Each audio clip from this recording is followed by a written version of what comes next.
Happy Devils Tuesday. This is At the Point. I'm your host, Sam Wu, here with Bruce Zeman, NHL analyst extraordinaire, streaming live on Facebook Live, YouTube Live, X Live, and Twitch on the Let's Go Devils Network. Coming to you live from the Primetime Radio Studios inside the bunker in an undisclosed location, beautiful New Jersey. And somewhere, am I allowed to say where you're at, Bruce? We never really discussed that. Absolutely. We're in Lewis Beach, Delaware. We're about 6 miles from the ocean, and it is snowing like crazy. You know what? You're making me look bad because I hide in my little bunker somewhere in an undisclosed location, beautiful New Jersey, and you just basically gave everybody your coordinates like a transparent, shock jock. Yeah, well, you know, I've been doing this a long time, and I don't know. I really don't have too much to hide anymore. I know. When your life is out in the public sphere and you got live video now, you got live audience like Selecta Boy and Steve Engel tuning in as the Devils and the NHL are now on a pause for this Four Nations tournament that, I don't know, Bruce, do you even care about this thing? Because it's not really, it hasn't hit me yet, even though it starts tomorrow. You know, I have to be honest with you. I really don't. I've never really been a big fan of in-season tournaments for a number of reasons. But, you know, you've got the Four Nations that are playing, and one of my issues with it is you don't have the best Four Nations because Russia is not part of this. Take the politics out of it. If you're going to have the best Four Nations, you need to have Russia in there. Politics aside, you've got this, you know, I think it's 11-day or 14-day break in the NHL season. There's always the risk of injuries, and I don't know. I'm not really hyped about it. I mean, you know, playing for your country, I totally get it. I mean, this is not the Olympics. You know, it's not the World Cup of hockey. You've got these games going on over the next 2 weeks, and I don't know. I've been just like, you know, I'm ready for the NHL to come back, and it hasn't really even left yet. Yeah, you know, credit Sidney Crosby. He's hurt, but he wants to play for his country, the country of Canada. So, I think that's good for the game itself. I mean, this is all NHL produced, and, you know, the NHL team that's really going to benefit from this are the Washington Capitals, because they're having a hell of a season so far. They've got Alexander Ovechkin, who is Russian-born, by the way, on pace to break Wayne Gretzky's, which we thought was an impossible goal record, career goals record. They're all resting. They're all resting for 2 weeks. And then you've got, you know, the young kids like the Tkachuk brothers and Jack Hughes on Team USA and, you know, Team Canada. You know, you've got all these, you know, great players. Again, it's like, why Four Nations? Like, why? I thought maybe they could do continent. I think that may be able to work. You know, you have, well, North America, you got Europe. Part of Russia is in Asia. You know, I don't know.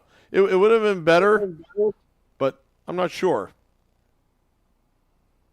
I mean, for me, the whole concept of playing for your country is absolutely important. I mean, but this isn't the Olympics, and again, I think it's a fantastic experience for the players. It's a tremendous thing for the fans. But here's the issue: if you've got a superstar that blows out an ACL playing in a tournament that no one's going to remember a week after it's over, I mean, is it worth it? I mean, you know, we're hockey analysts, right?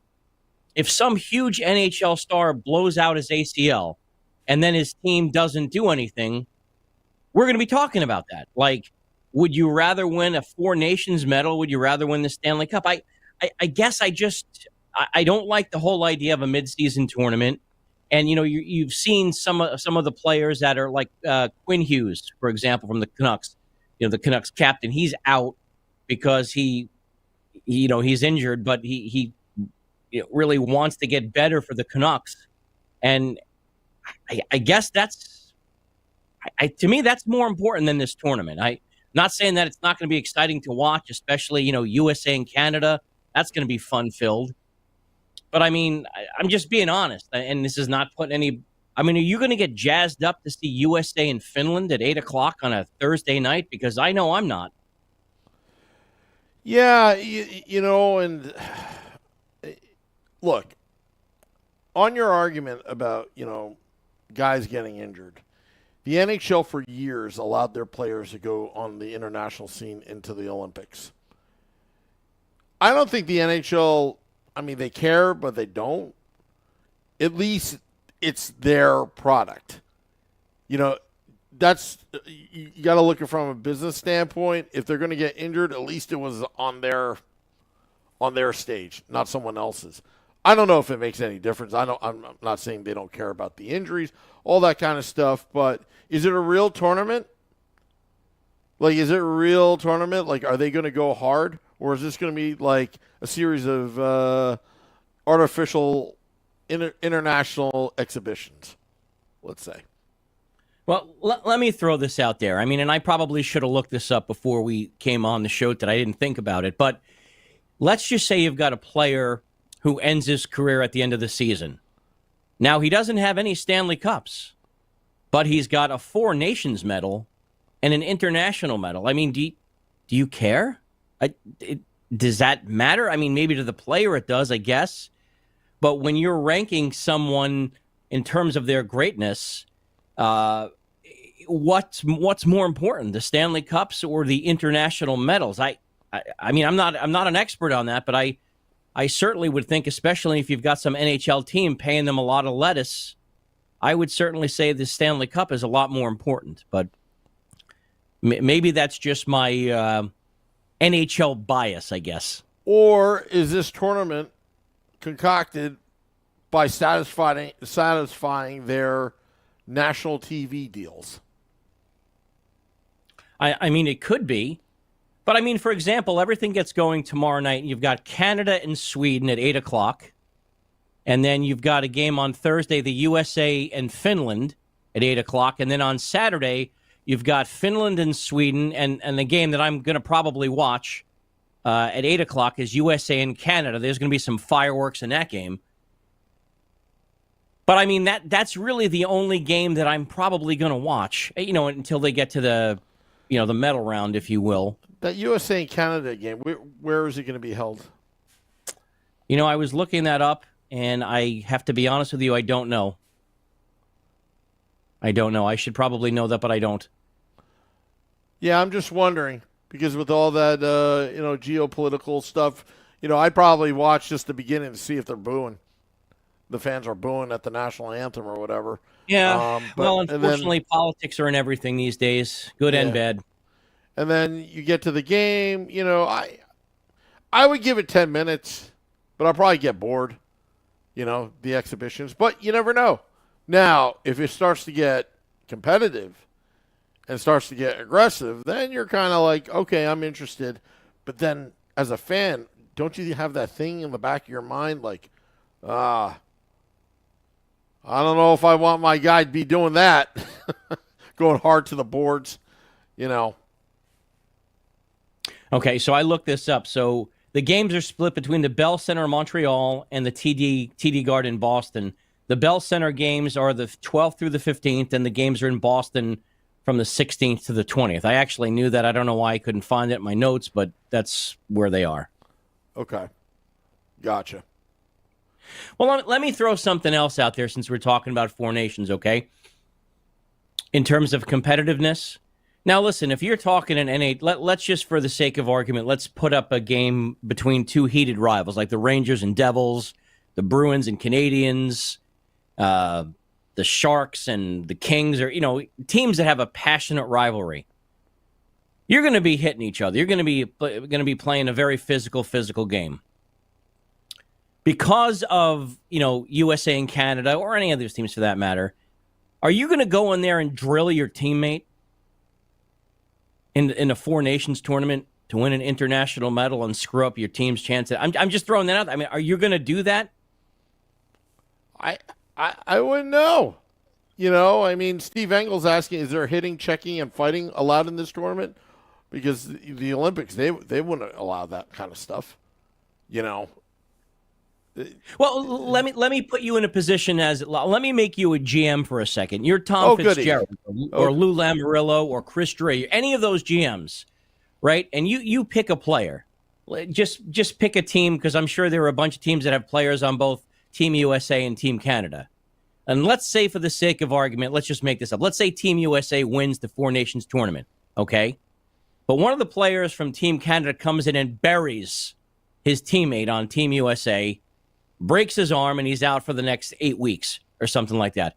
What kind of conversation do you think they're going to have when they get back to their teams? Is that going to be a warm and No. Because I don't think it's going to be. No, it's not going to be a warm and fuzzy. At the same time, What's he going to say? Well, you know what, Mr. Lamoriello, I've got my international medal. Mm-hmm. I don't know. I just, maybe not during the hockey season. I mean, I know there's probably not a lot of interest in a tournament like this in June or July, but I just, in the middle of the season, it's just not, I'm just not feeling it. And I mean, I'm a passionate hockey fan like you are. I just think doing something in season, there's just too many things that can go wrong. Yeah, I mean, if I were to do it, I would do it. Although you kind of want to have, like, focus on the Stanley Cup Finals. But the problem with the Stanley Cup Finals is there's too much time in between games sometimes. It would be nice to kind of, like, on the off days of the Stanley Cup Finals, have a tournament like this for the hardcore hockey fan. Like, all week you're watching hockey in June. Yeah, it would be kind of cool. I just think that there's too many things that can go wrong. And again, for certain teams, losing a single player can completely destroy their season. Yeah. I mean, again, hey, we won the Four Nations medal, but, you know, our starting goaltender blows out an ACL. Yeah. Yay, we got our medal. But there's really no easy solution here. Like, I like what the NFL does right now, where they have what was the Pro Bowl game, but if you're in the Super Bowl, you don't play the Pro Bowl game. But, it's just kind of a more of a lighter, thing. They've made it pretty. I think it used to be in Hawaii. It used to be boring. It was basically touch football at that point. But I don't know. We can only. Time will tell. I mean, the tournament starts tomorrow, so let's see. I'm still not interested, Bruce. But no, I'm not really either. And I'm looking at the rosters for some of these teams, and I mean, there's a lot of teams that have players on all. A number of the rosters, especially Canada and the United States, and I'm not going to drill my teammate in the Four Nations tournament to win a Four Nations medal. I'm just not doing it. Yeah. Yeah. All right. Well, let's move forward. Getting back to more NHL. Which GM is under the most pressure as we're near the trade deadline? Because that trade deadline is coming up very soon after the Four Nations tournament in March, early March. I don't know the exact date. I think it's March 6th, if I'm not mistaken. But who's under a lot of pressure right now to get a deal done? Boy, that's a great question, Sam. And there are so many, because you have teams that are in the playoffs, you have teams that are on the bubble, and then you have teams that are out of it. I mean, there's been rumblings in Pittsburgh that the GM there, Kyle Dubas, is going to have a fire sale. That really hasn't happened yet. You've got teams that are trying to get in the playoffs, like the Montreal Canadiens or the Detroit Red Wings, that are, on the bubble, that they think might make it. And then you've got some teams that are, well, let's take a step back, teams that are totally out of it, or I shouldn't say totally out of it, but the teams like the Nashville Predators that have had just a terrible season. They need to get back on track. I guess, if you will. And then you've got the teams in the upper echelon of the, excuse me, of the NHL that, are trying to get themselves, over the hump. So, I mean, I guess if I'm going to pick a team or a GM that probably needs to have something successful happen in the playoffs, I'm going to go with the Toronto Maple Leafs because they're having a great season. They're in second place in the Atlantic Division, and you've got John Tavares, you've got Mitch Marner, you've got a whole lot of things going on there. I don't know if pressure is the right word, but the window for them to do something, I think, is starting to close a little bit. So I think if they're going to do anything, I think this is probably the year. The question is, what move do you make? Do you go all in? Because when this year is over, the Maple Leafs, first of all, have to decide if they're going to keep Mitch Marner. Because if they're going to, or even if he goes and tests the market, he's going to get bank. So if he's not on their, if he's not in their plans, they're going to have to do something. But there's just so much going on this time of year. Yeah, and I'll take the opposite route. I think Barry Trotz is going to be feeling the pressure to do something. Now, what that something is, naturally, when you look at their record, it's time to fold the cards. But how? If you're thinking of next year, how? And the other thing, too, as well, their home record isn't too bad. They're really at 500. If you think about it, 13-10-3. It's their road record that is just awful. 6-18-4 on the road. They just simply can't win on the road. But, again, it's a little too late right now. What does he do? I mean, it would be a miracle for them to make the playoffs. They're almost 20 points behind Vancouver? Yeah, they would have to run the table at this point. I mean, they've got 45 points. And just to put this in perspective, the Jets, at the top of the Central Division have 81 points. So just, like you said, just a terrible year for Nashville. Nothing they have done has really worked. The Stamkos signing hasn't worked out. And probably the biggest thing, UC Saros, who got a huge contract, has just not played well this year. Yep. And you're right. I mean, that is a tough question because what do you do? Do you break that up? Barry Trotz has said that he's not going to trade Steven Stamkos, but why not? Well, you've got contracts, and who will be able to take on the contracts? Right now, Stamkos does not make sense for the team right now. But then again, if you're thinking about next year, what can you get in return? You're going to be in the lottery. You're going to be in the lottery draft. You've got some good core pieces. I mean, they're just, a year removed of having a decent playoff run. Andrew Burnett, he was,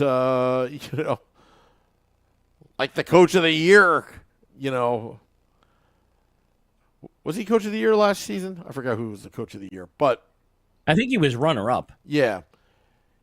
I don't know. I'm just thinking Nashville was kind of a fluke. I think they did too much during the offseason. They went over the top. It didn't work out. And sometimes that happens. I mean, a lot of it's team chemistry. Some of these players may be having a down year. But I think he's going to have some pressure to at least get some assets back because, in the draft or set up for next season. I think Utah is looking – they're going to be an interesting team down the stretch. Their new ownership group, they seem like they know what they're doing, and when they don't, they correct it very quickly. That's what I've noticed. They're very, very smart people running that organization. It's not like your same old Arizona Coyotes. And they could make a run. I mean, they're not too far behind, 6 points behind Vancouver. Vancouver's got turmoil. They traded JT Miller. We talked about that last week. What does Vancouver – what do they do? Well, I think Vancouver is another team that is really – they've got to do something, and they've got to do it soon because really for a number of years, the culture from my perspective in that organization has been a little bit of an issue. They've got players that you're not really sure if they want to be there. It was kind of the situation that the Calgary Flames had for a while. Yep. But they seem to right that ship where you've got players that wanted to be there. But Vancouver has got, I don't know if it's issues in the locker room, because we don't know what goes on in the room. But they did move JT Miller. And as we spoke about last time we talked, Sam, there are a lot of players that have come out and said things to journalists that they were not too happy about that trade. But now the Canucks have seemingly, from what I read earlier today, have taken Peterson off the market. They want to commit to him. But now you've actually got to do something. You've got to, okay, you've gotten rid of, quote unquote, the issue. But let me throw this out there. What happens if they flounder and they don't do anything this year? What is their plan B? Do they have a plan B? I don't think they do. I think they're going to try. I mean, look, it's not like they're out of playoff contention right now. They're sitting at the last wild card spot. You never know. Some teams, they start to turn around in the second half of the season and come together. Maybe this is going to be a momentous occasion that, Quinn Hughes is going to lead this team. And maybe that locker room, there's still some hurt feelings. Maybe that locker room will come together now that they possibly got rid of the one player that was causing all these problems. The whole issue. Go ahead. I'm sorry, Sam. Go ahead. No, I'm just saying that sometimes it takes one person to ruin a bunch of good players.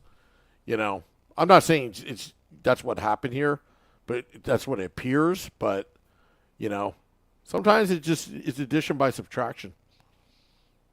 No, absolutely. But like some other teams, the Canucks do not really have a great history with dealing with internal turmoil.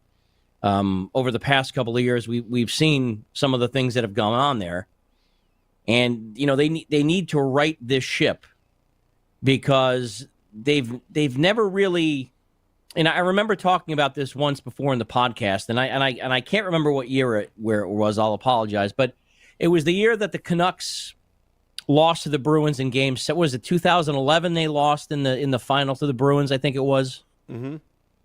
I think it was 2011.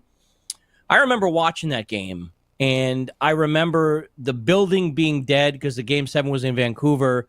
The building was dead. The team didn't have any jump, and I remember saying to myself, if your building is dead in Game 7 of the Stanley Cup Final, that's a problem. Yeah.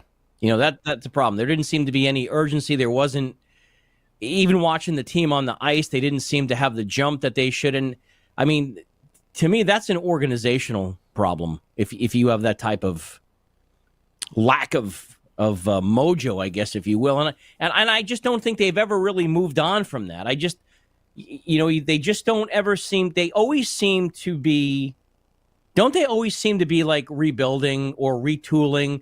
You never get to a point where, okay, now they're moving on. Now they've gotten past the ground, the hitting the bottom. Now they're going to start building, but they always seem to be right in the middle. Mm-hmm. Yeah, again, Vancouver is just one of those cities that just can't win a cup. It's just, but, moving from Vancouver, I know I'm jumping around here. What about the Columbus Blue Jackets, 1 point out of a playoff spot? The way their year started, unexpectedly, they're in the hunt right now. Does the GM make a move, or does he stay the course? Right now, in my mind, if there was a sentimental favorite to make the playoffs, I would love the Columbus Blue Jackets to make it in. Because the storyline in the beginning of the year, it still continues. It still continues today. We're talking about the Four Nations tournament. Johnny Gaudreau's father, ran practice with Team USA. There's so much love for the Gaudreau family right now, and Johnny Hockey is lives on. And if I was the Columbus Blue Jackets, I wouldn't make some earth-shattering moves, but I would do something. to help this team along to get into a playoff spot. Because, man, will the fans, I mean, the emotion, everything that's gone on, all you do is need to get into that big dance, top 16, top 8 in the Eastern Conference Finals. I'm sorry, Eastern Conference. It would be amazing. It would be absolutely amazing if the Columbus Blue Jackets actually make the playoffs this year. Bruce, I can't hear you. Sorry.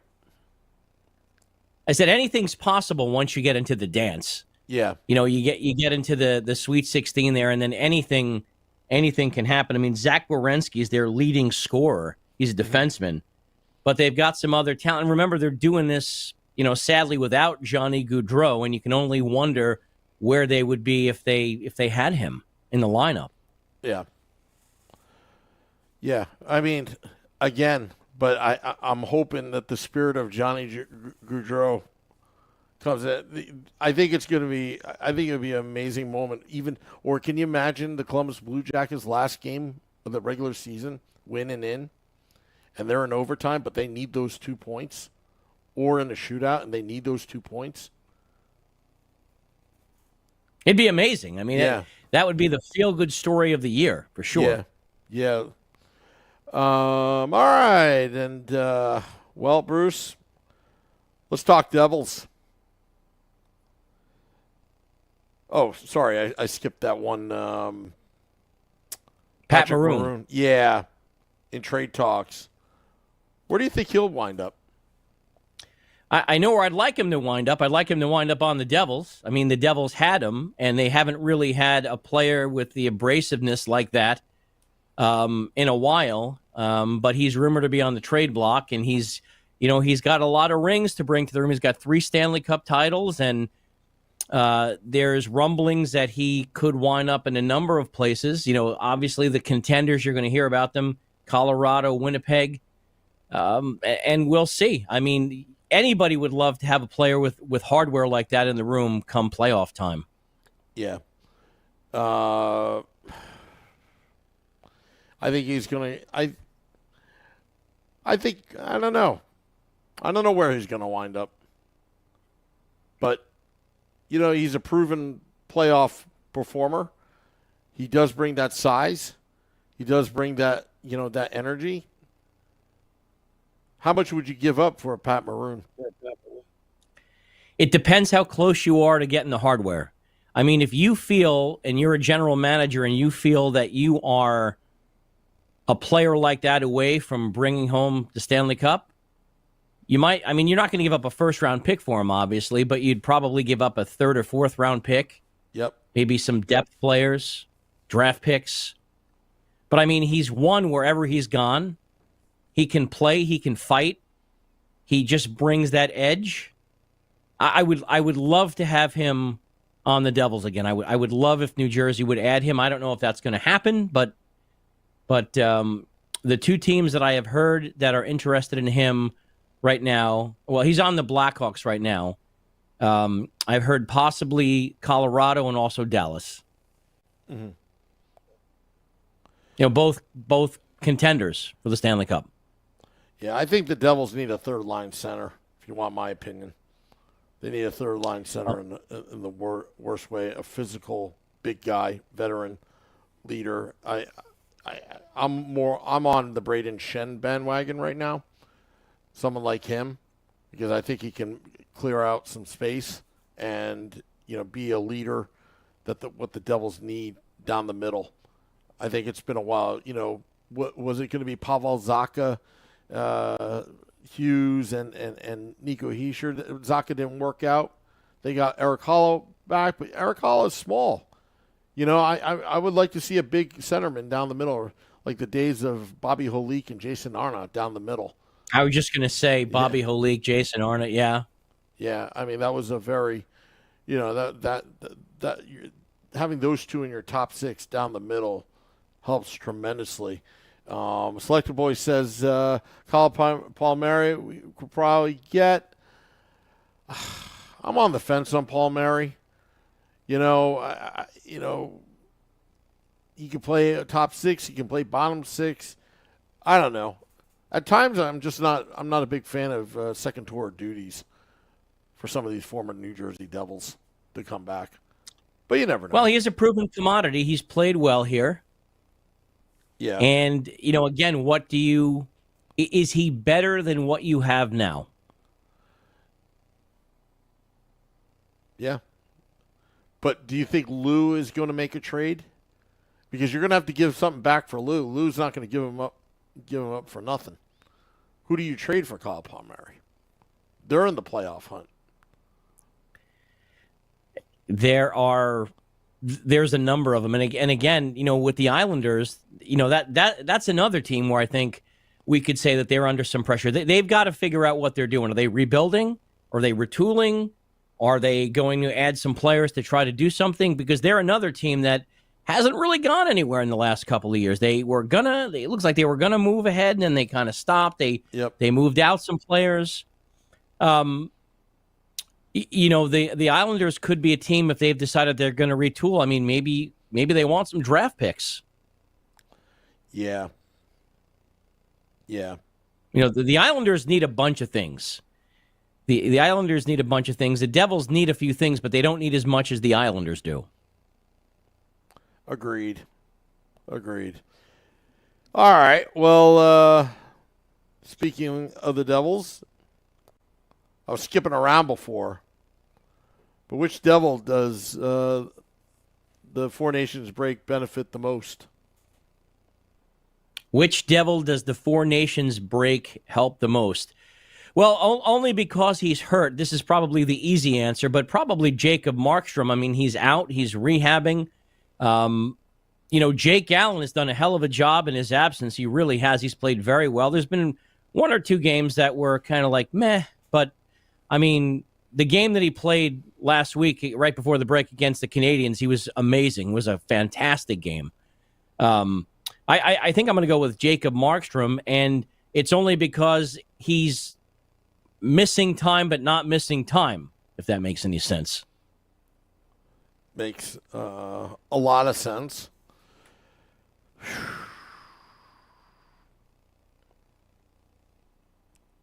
I'm going to say Eric Holla. He is in the tournament.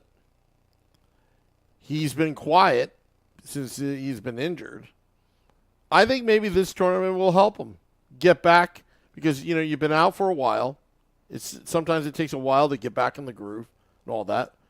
But if he keeps playing, because he just came back just recently, then maybe some of these reps and can get him back in mid-season form. So I'll take the opposite approach. I mean, you can't really go wrong with either of those answers. Yeah. I mean, Eric Holla is a very important part of the team. And again, if they get him firing on all cylinders, it would be great for the team. Again, my only concern, and we talked about this earlier with this tournament, is the potential for injuries. Like, I mean, goodness gracious, what happens if he re-injures himself? Yeah. During this. That's really my only concern.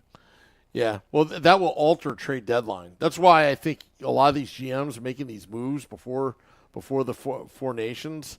I think they should start making moves after Four Nations because you just simply don't know what's going to happen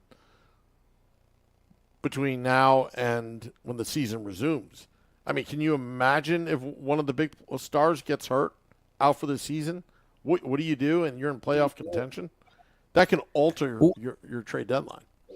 What do you do? Do you want me to give you my honest answer? I'm giving you my answer not as a hockey fan. I'm giving you my answer as an NHL analyst. What would my response to that be? Why are you playing in this tournament? That would be my response, especially if you've got. Let's just, God forbid, let's use the worst case scenario. For New Jersey, let's just use the absolute worst case scenario. Jack Hughes, all right? Let's say, heaven forbid that he gets hurt, all right? As an analyst, I would say throughout his career, and I think he's 24 or 25, all right? He's had 23. He's had some 23, okay. He's had some shoulder injuries. Knowing that, why play in this tournament? That's my response as an analyst. Because right now, if I'm Tom Fitzgerald and I'm watching this, as fans like you and I are watching, and we're excited because this is great hockey and everything like that. I'm like, let's get through this with nobody getting hurt. We want to win. Obviously, we want to play competitive and everything like that, but let's just get everybody back, continue our season, because the Devils are a Stanley Cup contender. They're a legitimate Stanley Cup contender. That changes if Jack Hughes gets hurt. And it's the same thing for a lot of other teams, too. I mean, Connor McDavid, same thing. Yeah, I mean, I see what you're saying, Bruce, but if you're the GM, you allowed it to happen, too. So it's like if it were to happen, then it's, again, I think it's one of those things where, this happened to the New York Mets a couple years ago, and it was a non-sanctioned Major League Baseball tournament. It was the World whatever. World Cup of Baseball. Yeah. And Edwin Diaz celebrated and somehow got injured, out for the season. Totally derailed the Mets season. Totally derailed the season. I mean, you knew that the season was over. And, again, is that part of the game? He was playing for his country. Can you blame him? But at the same time, when you sign on the dotted line, you have an obligation to your professional team to play. Now, what makes this different is this is an NHL-sanctioned event. The NHL, again, I think it all boils down to money. Well, it's our event. We're making our money. But if it was in the Olympics, the NHL would be like, you took one of our stars, and we get nothing. We lose. Good day, sir. And unfortunately, that's how hockey is, or any business. And absolutely. I'm not saying it's right. I'm just saying that's just the way it is. And for the NHL, because it's an NHL-sanctioned event, I'm sure there's insurance policies in play. I'm sure that all the money's all figured out what would happen. That's why we have this tournament to begin with. Because Gary Bettman was not a big fan of stopping. He said himself, the league is the only league in all four major sports that actually stops their season to go to the Olympics. Basketball doesn't do it. Baseball, I don't think baseball is even in the Olympics anymore. And football's not in the Olympics. So hockey's the only one. Now, there's been talk of put ice hockey in the Summer Olympics. That'll solve that problem. But, again, you can still get injured there, and you're out for the most of next season. I don't know. It's an interesting debate. There's no right or wrong answer. But, I think honestly, it all boils down to TV money because they're getting so much out of this. It's not just one game. They're getting so much out of it, a 2-week stretch. So whoever's televising these games, they're making money because the whole NHL has stopped. So majority of the fans, I'm kind of interested to see what the ratings will be, the TV ratings will be in U.S. and Canada and abroad for this tournament. It'll be interesting to see because I know other than the USA-Canada game, I have very little interest in watching this. Yeah. Yeah. I mean, I wish they put Russia in it because to me, it's more of a legitimate tournament if you ask me.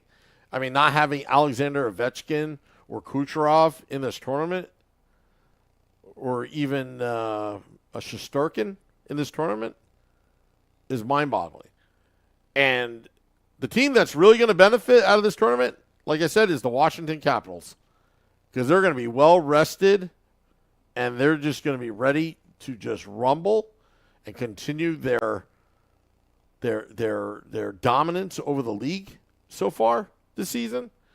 And they've got a lot of exciting storylines down the stretch with Ovechkin trying to get Gretzky's record. I think the Washington Capitals are going to have a lot of fun in the next 2 or 3 months. Well, it's going to be interesting to see what happens. And, when we do the podcast next week, or later this week. I don't even know what day it is. I really It's don't, I Happy don't even know Doubles what day it is. Tuesday. I know. We'll see what happens, and I'm just hoping that when we do this, whether it's Thursday or next week, we're not talking about, John Smith, with a season-ending injury. How does that impact the Calgary Flames or whoever? Because I think you're going to have one or two of those. I think it's just impossible to not have happen. Yeah. All righty, Bruce. Well, it was good talking to you. We're going to drop the podcast. Thank you. Going to drop the podcast in about 20 minutes on Apple Podcasts, Google Podcasts, Spotify, Amazon Music, Prime, Audible, and the iHeart app. I guess we'll be back on Thursday. We have Stated Fan Address, pucksandpitchforks.com. Editor-in-Chief Nick Vallon and I will address the fans. And also, Saturday, February 15th, between 1 to 3 p.m., the Let's Go Devils podcast will be at Wayne's Ale House in Wayne, New Jersey for a Brian Rafalski autograph signing. I think autographs start at $40 or something like that. Vic's Devils All Day, All Night group organizing it. But we're going to be there, and we're going to hopefully have Brian Rafalski live on the podcast from that signing at Wayne's Ale House in beautiful Wayne, New Jersey. So that's going to be a good time, Bruce. I'll let you know how it goes. I got a lot of questions for Brian, an American player. We'll get his thoughts on the formations. Very underrated. Oh, yeah. Underrated from the start, but definitely appreciated. But absolutely. All right. Well, thank you to all those. And also, Joey B., congrats to Morristown Beer Crimson for winning the Menon Cup last night, beating Chatham 5-2 in Morristown, New Jersey. Yes, my alma mater, Bruce, winning the Menon Cup. Brings back old memories. Congrats. Yeah. Let me tell you, Del Barton versus Morristown Beard back in the mid-90s, fantastic. Big games. Those games were so intense, and those chants back in those days, you can say it in today's world. No, you cannot. Yeah. All right. Getting out of here. Until next time, let's go Devils.